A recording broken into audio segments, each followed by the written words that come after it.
નમસ્કાર દર્શક મિત્રો, હું અશોક પરમાર સહયોગ દ્વારા પ્રસ્તુત ન્યૂઝ 20 ગુજરાતીમાં આપ સૌ દર્શક મિત્રોનું હાર્દિક સ્વાગત કરું છું। જોઈએ આજના મુખ્ય સમાચારો। જૂનાગઢ મહાનગરપાલિકા દ્વારા સ્વચ્છ સંરક્ષણ 2024-25માં જૂનાગઢ મહાનગરપાલિકાને મળેલા નોંધપાત્ર સિદ્ધિ બદલ મહાનગરપાલિકા દ્વારા સફાઈ કર્મચારીઓનો સન્માન સમારંભનું કાર્યક્રમનું આયોજન કરવામાં આવ્યું।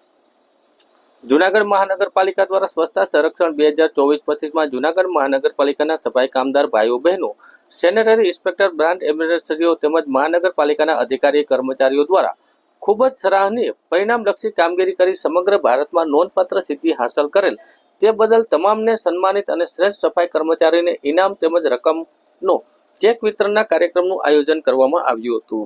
આ કાર્યક્રમમાં સ્વચ્છતાના પ્રચાર પ્રસાર માટે નક્કી કરેલા 7 સ્વચ્છતા બ્રાન્ડ એમ્બેસેડર, 3 અધિકારી સહિત 28 અધિકારી કર્મચારી તથા સફાઈ કર્મચારીઓને સન્માનિત સાથે પ્રોત્સાહિત ઇનામ ચેક વિતરણના કાર્યક્રમનું આયોજન કરવામાં આવ્યું હતું।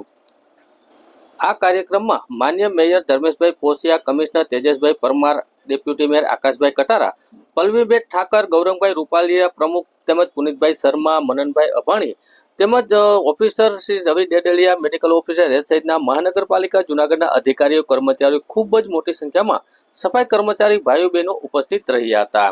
કાર્યક્રમ પૂર્ણ થયા બાદ પ્રસિદ્ધ લોક સાહિત્યકાર અને સ્વચ્છતાના બ્રાન્ડ એમ્બેસેડર રાજભા ગઢવી અને તેમની ટીમ દ્વારા ઉપસ્થિત છે લોકડાયનું રસપાન કરાવવામાં આવ્યું હતું। જૂનાગઢના કાથરોડા ગામમાં ફેરિયા ઉપર એક યુવાન દ્વારા હુમલો કરવાનો કિસ્સો પ્રકાશમાં આવ્યો હતો, જેમાં હુમલાખોર સામે તાલુકા પોલીસ મથકમાં એટ્રોસિટી એક્ટ હેઠળ ફરિયાદ નોંધાઈ છે અને ગ્રામજનોએ પોલીસ સમક્ષ રજૂઆત કરીને આરોપી સામે કડક કાર્યવાહી કરવાની માંગ કરી છે। વાત કરવામાં આવે તો જૂનાગઢ તાલુકાના કાથરોડા ગામમાં એક ફેરિયા ઉપર સ્થાનિક યુવાને હુમલો કર્યો હોવાનું સામે આવ્યું હતું। હુમલાની ઘટનાને લઈ ગામમાં તણાવનો માહોલ જોવા મળ્યો હતો। પ્રાથમિક માહિતી અનુસાર આ હુમલો જાતિ આધારિત હોવાના કારણે પીડિતના કહેવા પર હુમલાખોરો વિરુદ્ધ અત્યાચાર નિવારણ કાયદા હેઠળ એટ્રોસિટી એક્ટની ફરિયાદ દાખલ કરવામાં આવી છે। આ ઘટનાની ગંભીરતાને ધ્યાનમાં લઈ ગામના લોકોએ પોલીસ મથકે પહોંચ્યા હતા અને રજૂઆત કરી હતી કે હુમલો કરનાર યુવાન સામે કડકમાં કડક કાયદેસરના પગલાં લેવામાં આવે જેથી પુનઃ આવી ઘટના ન બને। તાલુકા પોલીસ સ્ટેશન દ્વારા કેસનો તપાસ કરી હાથ ધરવામાં આવી છે અને એફઆઈઆર દાખલ થયા બાદ કાર્યવાહી શરૂ કરવામાં આવી છે અને પોલીસ તંત્રને ન્યાય અને કાયદેસરની કાર્ય કરવાનો વિશ્વાસ ગ્રામ લોકોને આપવામાં આવ્યો હતો। 2-3 ગલી આગળ છે ત્યાં ફરવા ગયો તો 2-3 ગલી ફરીને પાછો હું આવ્યો, બરોબર। તો એ વ્યક્તિની દુકાન છે, દુકાન ફરસાણની છે ને ત્યાંથી આવીને મને ગાડી ઉભી રાખી, મને ઉભો તને ના નથી કરી કેમ તો આવ્યો ગામમાં, કેવો છે? તો સાહેબ શું કામ કરશું?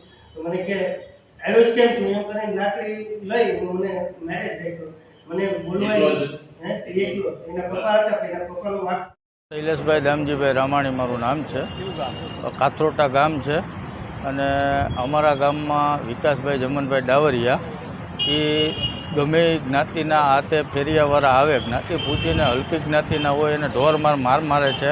એ બદલ અમે પોલીસ સ્ટેશને ફરિયાદ પણ કરેલી છે અને અત્યારે ડીવાયએસપી સાહેબ પાસે અમે રજૂઆત કરવા આવ્યા હતા કે આ લોકોને હાલ જે વિકાસભાઈ છે એની ઉપર કડકમાં કડક કાર્યવાહી કરે એવી અમે રજૂઆત કરી છે અને એનો અવારનવાર ત્રાસ ગામ લોકો ઉપર ગુજારે છે અને અમારી એવી માંગ છે કે એને કડકમાં કડક કાર્યવાહી થાય। અમારું ટોટલ ગામ પાટીદાર સમાજનું છે, એની પણ આવી જ માંગ છે બધાની। મારું નામ પરમાર લક્ષ્મણભાઈ મંગાભાઈ, મારું ગામ કાજલી છે, મૂળ કાજલી સોમનાથના છે। અમે અહીંયા જૂનાગઢ હાલ ધંધા અર્થે ભાડે મકાન રાખીને રહીએ છીએ। હું શનિવારના સવારના કાથરોટા ગામે ફેરી કરવા નીકળ્યો। કાથરોટા ગામે ફેરી કરતાં નીકળ્યો અને ફરસાણની દુકાન છે, જે ફરસાણની દુકાનવાળા ભાઈ હતા એ મને રોકાવીને પૂછેલું કે ભાઈ તને ના પાડતી કેમ આવ્યો આ ગામમાં? એવું કરી મને પહેલાં પૂછેલું કેવો છે? તો મેં એને જણાવ્યું, મેં કીધું હું દલિત વણકર છું। એટલું કહેતાં જ મને લાકડી વડે હુમલો કરીને મને જાનથી મારી નાખવાની કોશિશ કરેલી। મેં મારા બચાવ માટે હાથના 2 હાથું રાખતા હાથમાં 2-3-4 થપાડા અહીંયા લાગી, 4-5 લાકડીઓ અહીંયા લાગી। આ બનાવ આખો 10-10:30 વાગે બનાવ બન્યો, બરાબર। તે બદલ મેં એકઠા થયેલા લોકોને કીધું ભાઈ તમારા ગામમાં આ વ્યક્તિએ મારી સાથે આવું જે વ્યવહાર કર્યો બરાબર, જાતિ પૂછી અને અમે દલિત સમાજના છીએ એટલે તમે આવો અન્યાય કરો છો, આવો જુલમ કરો છો, તો આનું કારણ શું? તો કે ભાઈ ગામમાં એવો જ વ્યક્તિ છે, માથાભારે વ્યક્તિ છે અને આ વ્યક્તિ અવારનવાર ફેરિયાઓને મારે છે, અવારનવાર ફેરિયાઓને ધમકાવે છે અને આને તમારે જો એવું હોય તો કેસ કરી દો.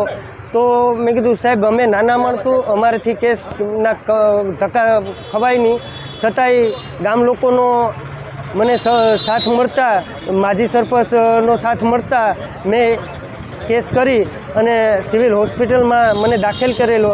અને ત્યાર પછી અમે અહીંયા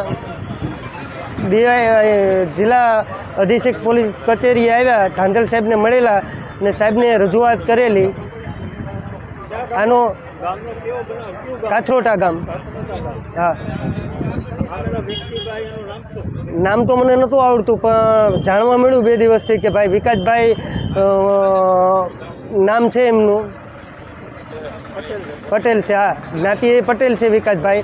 મેં મારી જ્ઞાતિ કહેતા મારા પર હુમલો તાત્કાલિક એને કરી અને મને મારી નાખવાની કોશિશ કરેલી.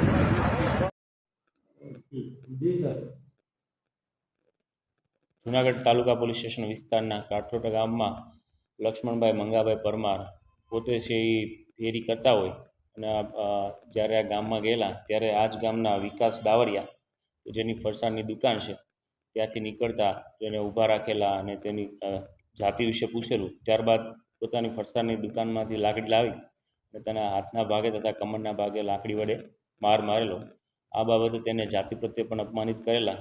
અન્ય ગામના લોકો આવી જતા ફરિયાદીને ત્યાંથી બચાવી અને સિવિલ હોસ્પિટલમાં સારવાર હેઠળ લઈ આવેલા. આ બાબતે ફરિયાદી લક્ષ્મણભાઈ પરમાર દ્વારા વિકાસ જમનભાઈ ડાવરિયા વિરુદ્ધ BNSની કલમ 115(2) તથા એટ્રોસિટી એક્ટની કલમ મુજબ તાલુકા પોલીસ સ્ટેશનમાં ગુનો દાખલ કરવામાં આવેલો છે. હાલ આ ગુનાની તપાસ એટ્રોસિટી DYSP શ્રીનાઓ કરી રહેલા છે. તેમજ આ બાબતે છે ગામના જે આગેવાનો તથા અન્ય લોકો મારફતે પણ રજૂઆત મળેલી છે કે આ ગુનાની પ્રોપર તપાસ થાય અને અન્ય કોઈ લોકોને આવી રીતે છે એ આ દુકાનદાર ત્રાસ ના કરે તેની તકેદારી રાખવામાં આવે. તાલુકા પોલીસ સ્ટેશન દ્વારા આ આરોપીને હાલ અટકાયતી પગલાં લેવાની તજવીજ હાથ ધરવામાં આવેલ છે. હાલ એના જે BNSSની જે જોગવાઈ છે તે મુજબ તેના અટકાયતી પગલાં લેવામાં આવેલા છે અને SPSC સેલના DYSP શ્રીનાઓ તપાસ કરતા હોય આગળની કાર્યવાહી છે એ કાયદાની જોગવાઈ મુજબ તેમના દ્વારા કરવામાં આવશે. તાલુકાના વિશાળ હળમતિયા ગામે મકાનમાં ચાલવાના રસ્તે બંધ કરવાનો મામલો સામે આવ્યો છે. ઘટના સ્થળે પોલીસનો કાફલો ગોઠવી દેવામાં આવ્યો છે અને ગામમાં હાલ શાંતનો માહોલ જોવા મળી રહ્યો છે.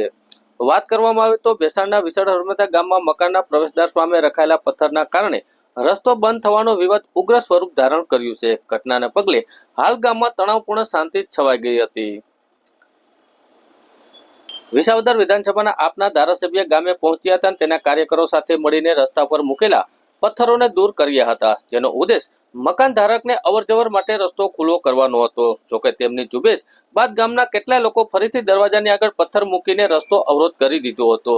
જ્યારે આમ આદમી પાર્ટીના જિલ્લા પ્રમુખ અને અન્ય કાર્યકરો સાથે ફરીથી ઘટના સ્થળે પહોંચ્યા હતા અને સ્થિતિ તણાવપૂર્ણ બનતા અધિકારી વર્ગ સહિત મોટા પ્રમાણમાં પોલીસ બંદોબસ્ત ગોઠવવામાં આવ્યો હતો.